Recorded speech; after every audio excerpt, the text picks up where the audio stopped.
The mansion was silent, the kind of silence that felt heavy in the air. Every evening at exactly 6, Mrs. Eleanor Finch sat at the long dining table, alone. The golden plates, the shining glasses, and the candles all waited for her, but no one else ever joined her. She ate slowly, without joy, without a smile. The staff moved like shadows around her, careful not to make any sound. Everyone in the house knew her rule.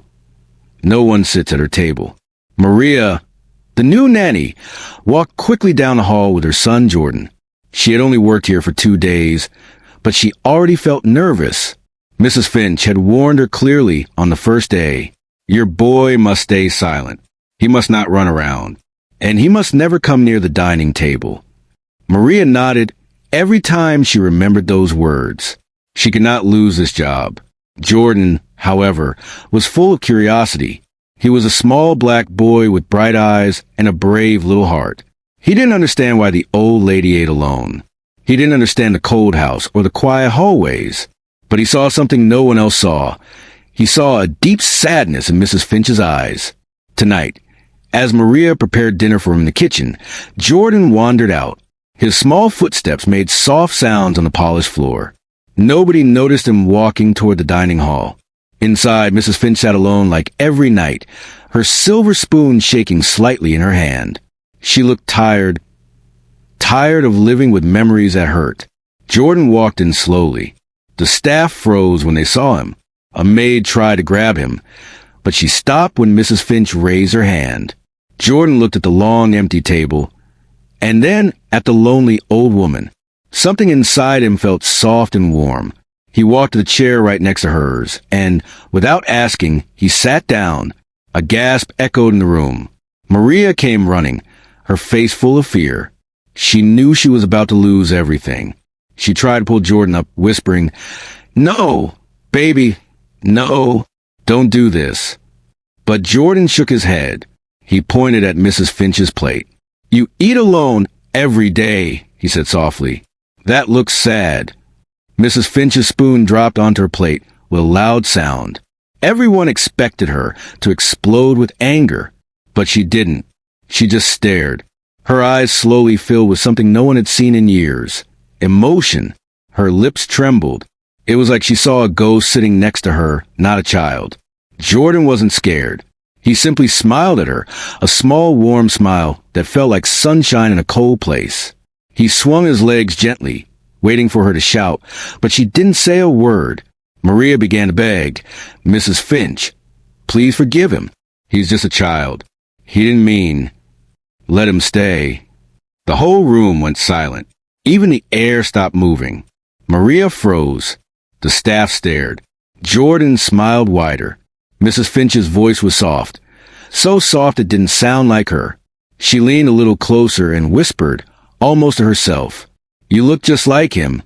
Jordan tilted his head. "Like who?"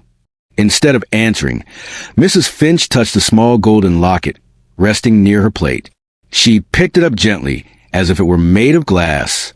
Jordan's eyes followed it. "What's that?" he asked quietly. Mrs. Finch didn't open it. Her fingers trembled too much. She looked at Jordan again, and a tear rolled down her cheek. The staff had never seen her cry. Maria held her breath, unsure what was happening. Jordan reached out his small hand and placed it on hers. "It's okay," he said. "You don't have to be alone." That moment, that tiny brave touch, broke the rule that had lived in the mansion for years. And it also broke something deep inside Eleanor Finch. Something she had locked away long ago. The next morning, the mansion felt different. The staff whispered in corners, their voices filled with shock and confusion. For years, no one had dared to sit at Mrs. Finch's table. And yet a small boy, Maria's son, had done it so easily. Even more surprising was the widow's reaction. She had not shouted. She had not punished anyone. She had said only one thing: let him stay. Maria spent the whole morning worrying. She kept watching Jordan as he played with his small wooden car in the hallway. She was afraid Mrs. Finch might change her mind at any moment. But Mrs. Finch did not call for her. Instead, Mrs. Finch kept watching Jordan. She watched him from her bedroom window, when he played outside, She watched him from the library door when he passed by humming a little tune. She watched him like she was studying every small detail about him. Maria felt the weight of that attention. Why was the widow so interested? Later in the afternoon, Mrs. Finch surprised everyone by asking the cook to prepare tea in the sunroom, something she hadn't done in years. She sat there quietly, waiting. "Maria," she said softly when the nanny entered the room. "Bring the boy." Maria hesitated but nodded. She returned with Jordan, who looked around the sunroom with wonder. It was filled with warm light, soft chairs, and old photographs on the walls. Mrs. Finch looked at the boy with careful eyes. "Jordan," she said, "come here." He walked over without fear, the same fearless calm he had shown the night before. Mrs. Finch placed a cup of warm milk in front of him. He smiled. "Thank you," he said politely. That smile made something deep inside her crack again. Maria stood near the door, silent but tense. She didn't know what would happen next. Mrs. Finch took a slow breath. "Maria," she said gently, "how old is your son?" "7, ma'am." "And his birthday?" "April 10th. Mrs. Finch froze. The cup in her hand trembled for just a moment. She glanced at Jordan again. She studied his face, the shape of his eyes, the curve of his smile, the soft curl of his hair. There was something painfully familiar about him. Maria noticed her staring too long. "Ma'am, is something wrong?" Mrs. Finch didn't answer.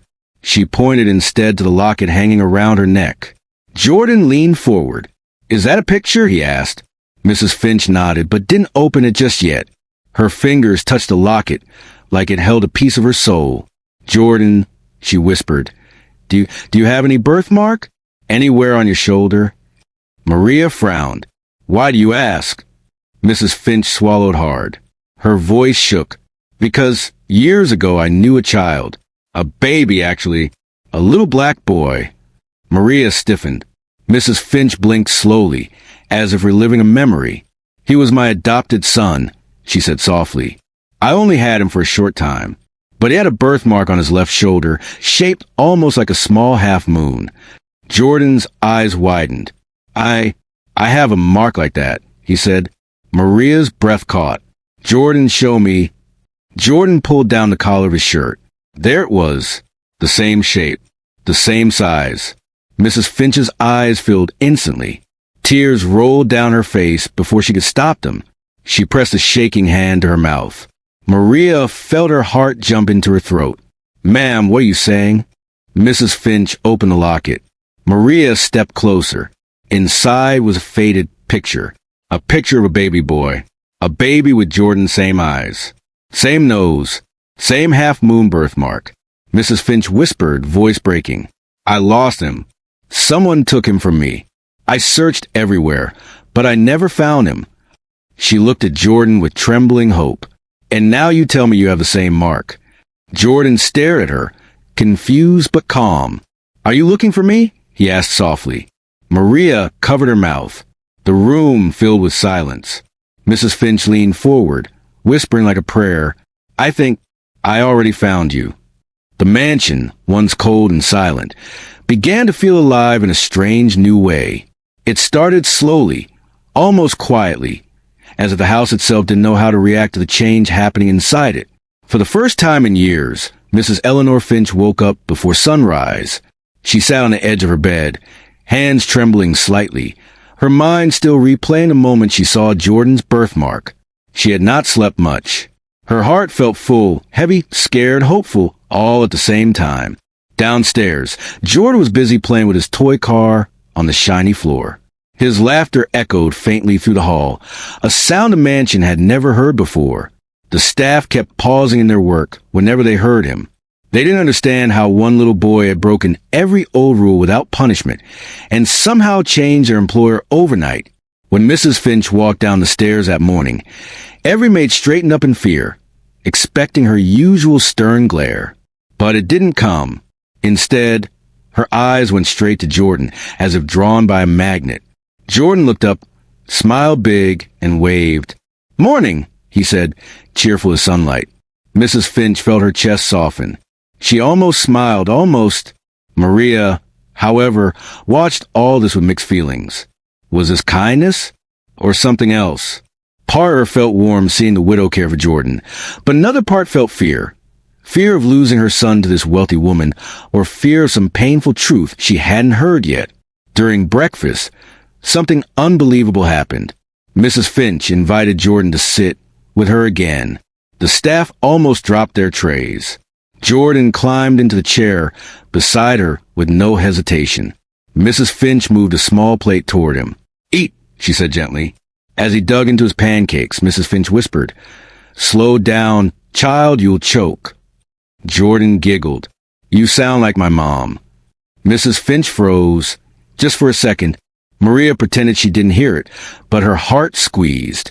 She stood nearby, hands clasped tight, unsure where she truly belonged in that moment. After breakfast, Mrs. Finch surprised everyone again. "Jordan," she said, "come with me." He followed her through a long hallway and into a room no one had entered in years. The door creaked open, revealing soft blue walls, tiny drawings, a small bed, and toys covered in dust. Jordan's eyes lit up. "Wow, looks like a kid room." Mrs. Finch nodded. It was... She walked to the dresser and picked up a tiny silver rattle. "It belonged to my son," she said softly. Jordan looked around the room. "It's nice, but it feels sad," he whispered. Mrs. Finch sat on the edge of the dusty bed, her shoulders sinking. "It is sad. This room has been waiting for someone." Jordan walked to her slowly. "For who?" Mrs. Finch looked at him with trembling eyes. "For you, maybe." Jordan blinked, trying to understand. His small hands touched the toy rattle carefully, almost respectfully. Maria appeared at the door, her breath shallow. She whispered, "Ma'am, are you sure you should show him all this?" Mrs. Finch stood up, her back straight, her eyes firm. "Yes, I am sure. He deserves to know the truth, all of it." Jordan looked between them both, confused but curious. The next days brought even more change. Mrs. Finch started reading books to Jordan in the afternoons. She walked slowly beside him in the garden. She even laughed softly, something no one believed she could do. The mansion warmed up room by room, like winter slowly turns spring. But not everyone liked this change. From a mansion gate, a black car watched quietly. Inside the car sat a tall man with sharp eyes, tapping his fingers on the steering wheel. He watched Mrs. Finch and Jordan walking hand in hand through the garden. His jaw tightened. He whispered, "So she found the boy." The wind rustled the leaves, carrying danger into the peaceful garden. Something dark was coming. For almost a week, the mansion felt warm, alive. Mrs. Finch spent her mornings with Jordan, teaching him little things like how to read big words or how to hold a teacup properly. She walked slower now, but with purpose. Every step she took, she seemed lighter, as if the weight of years was slowly lifting from her back. But trouble was watching, and trouble arrived on a gray afternoon. The staff heard a loud knock at the front door. The sound echoed through the hall like a warning. The butler opened the door quickly and stepped back with fear the moment he saw who was standing outside. A tall man in a dark suit, hard eyes, cold smile. Mr. Harrison Finch, the late husband's brother. The staff whispered his name as he walked inside with confident steps, as if the whole mansion belonged to him. "Where is Eleanor?" he asked sharply. "In the garden, sir," the butler answered. Harrison walked toward the garden door, his shoes clicking loudly. When he reached the glass windows, he froze. There she was, Eleanor Finch. But not the Eleanor he remembered. She wasn't stiff. She wasn't cold. She was kneeling among the flowers, showing Jordan how to plant a seed. Harrison's jaw tightened. He stepped outside. Eleanor looked up, and her face turned pale. "Harrison," she said quietly. Jordan stood up and wiped his little hands on his pants. He sensed something was wrong. Maria came rushing behind him, her body tense like a shield. Harrison smiled, but it wasn't friendly. "I heard you hired a new nanny," he said, "and brought a stranger into the family garden." Jordan frowned at the word stranger. Mrs. Finch stood slowly. Her voice was firm but calm. "He is not a stranger." Harrison's eyes shifted to the boy. Sharp, judging. "This is the boy I've been hearing about," he said. The one sitting at your dining table, the one walking beside you, the one who suddenly matters. Jordan took a small step back. Maria held his shoulders. Why are you here, Harrison? Eleanor asked. To protect the family name, he replied. You were always weak when it came to emotional decisions. But this, he pointed at Jordan harshly, this is dangerous. Maria's eyes flashed with anger. He's just a child. Harrison ignored her completely. Eleanor, you need to get rid of them. Both of them. Eleanor took a deep breath. For years she had feared this man. But not anymore. No, she said simply. Harrison's eyes widened. No one had ever told him no. You are forgetting your position, he hissed. And you, Eleanor replied, are forgetting your place. Jordan watched them with wide eyes. He didn't understand everything, but he understood this man did not like him. He also understood something else. Mrs. Finch was protecting him. Harrison stepped closer, lowering his voice. You think this boy belongs here? You think you can replace the past with this? Eleanor's hand shook, but her voice did not. He is not a replacement. Then what is he? Harrison demanded. Eleanor looked down at Jordan. Her eyes softened. He is important to me. Harrison laughed, cold and sharp. You're losing your mind. First, you adopted a child years ago, even when the family told you not to. And now this? Another boy? Another mistake? Eleanor flinched at the word mistake. Maria could not stay silent. He is not a mistake, she said fiercely. He is a blessing. Harrison stared at her with disgust. You will not speak in this house unless spoken to. Jordan stepped forward, fearless. Don't talk to my mom like that, he said. Everyone froze. Harrison's face darkened. This is exactly the problem, he snapped. This child thinks it belongs here. Eleanor stepped between them, her voice rising for the first time in years. He does belong here. Silence fell like a storm. Harrison leaned closer, whispering dangerously, If you don't remove them, I will. And I promise you, Eleanor, you will not like what comes next. He turned sharply and walked away, leaving a trail of cold wind behind him. Maria hugged Jordan tightly. Eleanor stood still, her heart racing. For the first time since Jordan arrived, she felt true fear, not for herself, but for the boy she was starting to love again. Night settled over the mansion, like a quiet storm. The lights were dim, the halls silent, and the air heavy with the memory of Harrison Finch's threat. Everyone felt it. Something dark was coming, something that could change everything. Maria sat on the edge of Jordan's bed, stroking his hair as he slept. His small face looked peaceful, unaware of the danger waiting outside the comforting walls of the mansion. But Maria's hands trembled. Her heart had not rested since Harrison's visit. Across the hall, Mrs. Eleanor Finch stood in her old study. The room was filled with dusty books, locked drawers, and memories she had tried to bury for years. She opened a drawer slowly and pulled out a folder tied with faded string. Her hands shook as she untied it. Inside were papers, things she hadn't looked at in a long time. Birth records, adoption documents, complaint letters, police reports. She whispered to herself, It's time he knows the truth. Downstairs, the staff whispered nervously around the kitchen door. What will she do now? Is the boy really? Will Mr. Harrison take the house? Or worse? Fear spread like smoke, but no one dared to speak too loudly. The next morning, the mansion woke early. Mrs. Finch entered the dining hall with the folder in her hands. Maria and Jordan were already there. Jordan ran to her, smiling brightly like always. Good morning, Mrs. Finch. Eleanor looked at him gently. Good morning, child. Maria noticed the folder immediately. Her stomach twisted. Something important was inside. Something heavy. Maria, Eleanor said, after breakfast, I need to speak with both of you.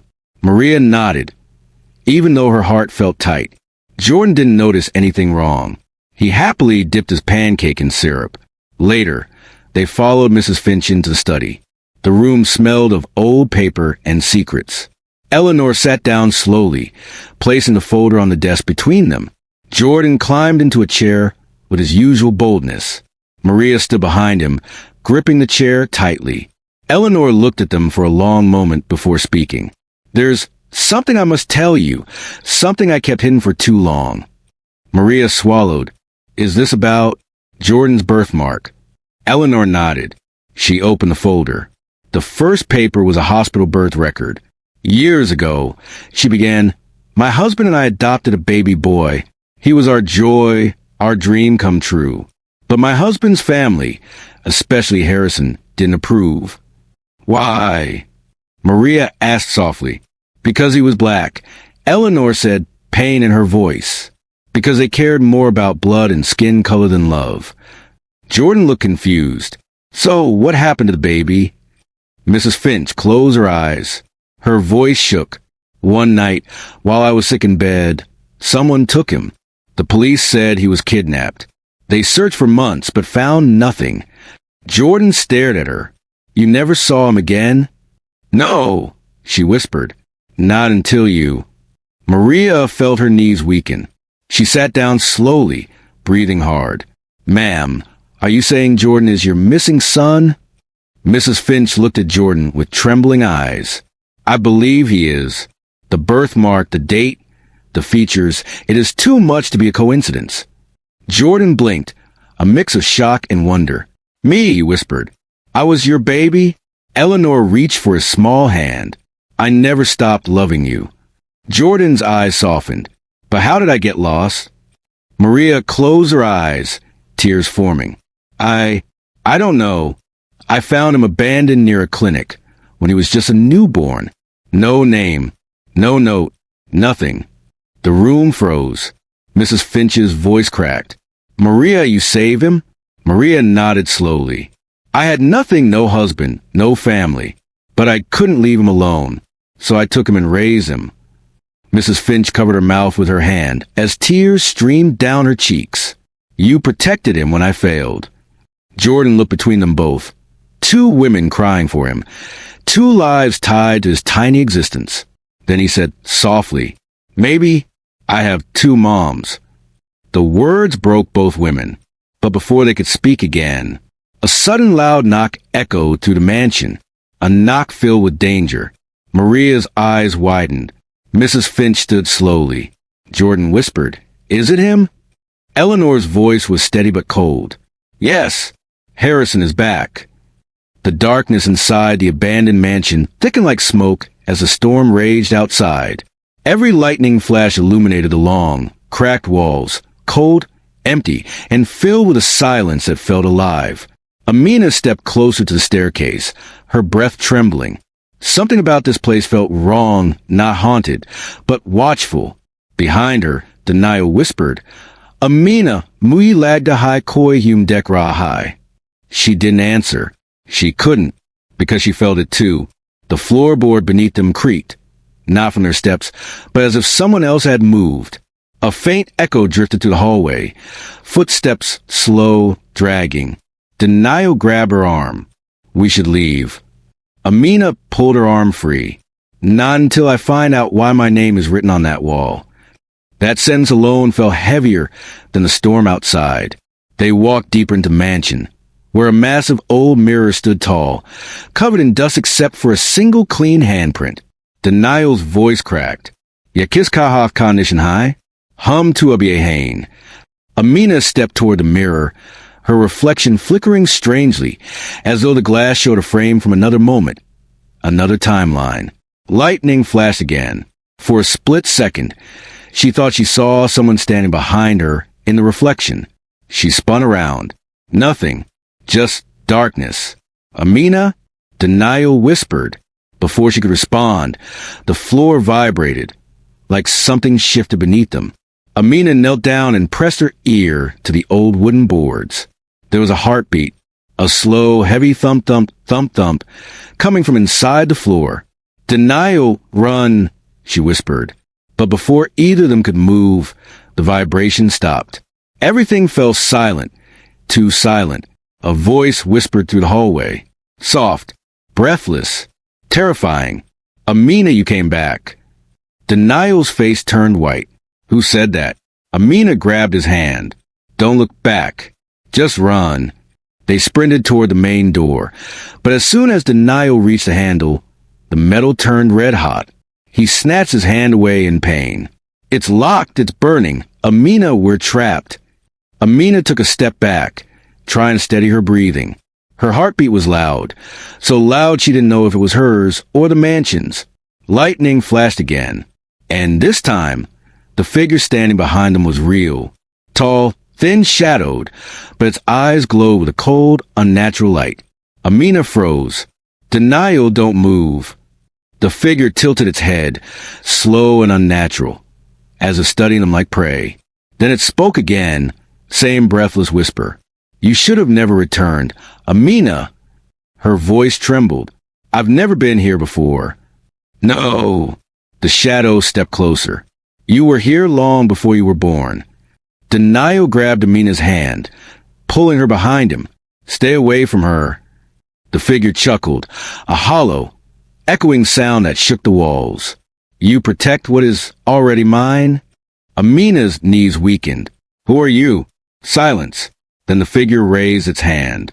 Every window shattered at once. Wind roared in like a hurricane, extinguishing every trace of warmth.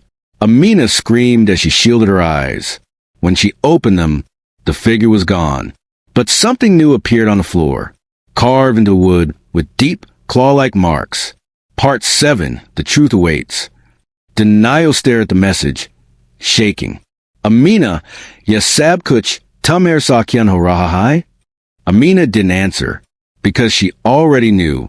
Something had followed her long before she ever stepped into this mansion, and it wanted her back. Amina stared at the message carved into the wooden floor, each letter deep, uneven, and still warm, as if whatever wrote it stood only inches away moments ago. Her throat tightened. The truth awaits, she whispered. Denial stepped beside her, his breath shaky. Amina, Sachkiahai? Tum Chupkian Ho? Do you know something? She shook her head slowly. Not exactly.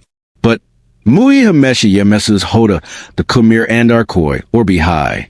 Jay's Koi marries Indagi decisions Pushkar Raho, Jay's main Akili Nahi.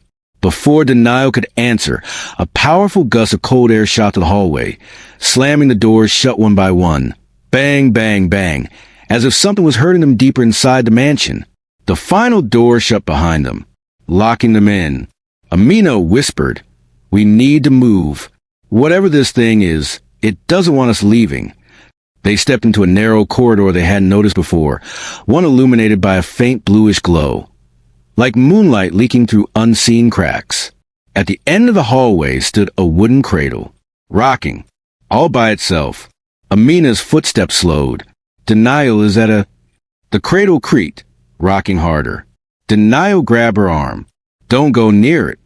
But something inside her pulsed.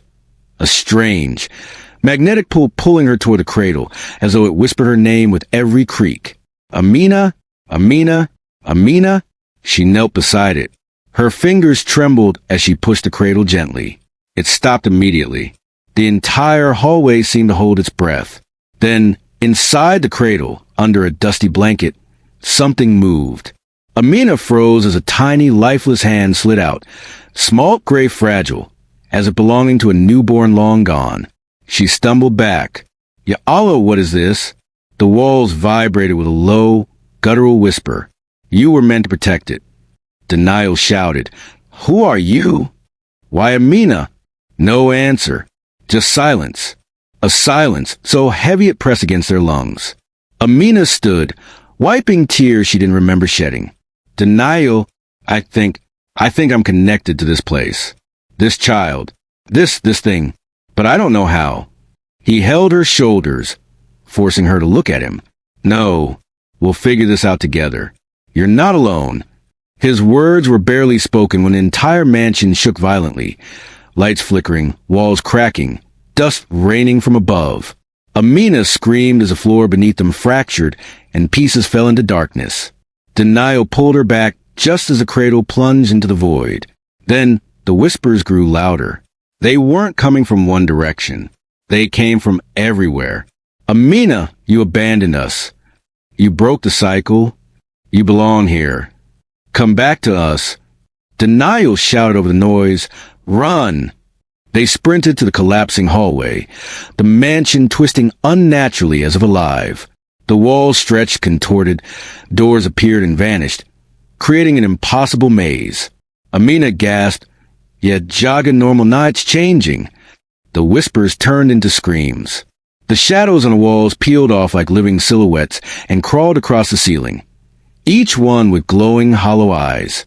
Denial yanked Amina toward a staircase that hadn't been there before. Upstairs. They climbed, the steps crumbling behind them. At the top stood a single door, the only stable thing in the entire mansion. Amina swallowed hard. If we open it, there's no going back. Denial took her hand. Then we don't look back. Together they pushed the door open.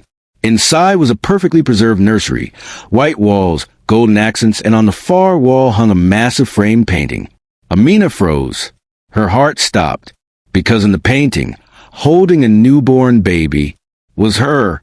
Not a lookalike, not a relative. Her. Same face, same birthmark, same eyes. Denial whispered, "Amina Yekabanayagaya?" Amina could barely speak. The date? Denial looked at the bottom. He wiped dust from the painting's corner. The date read, 1894. Amina stepped back, trembling violently. I was alive back then. The light in the nursery flickered. The whispers returned.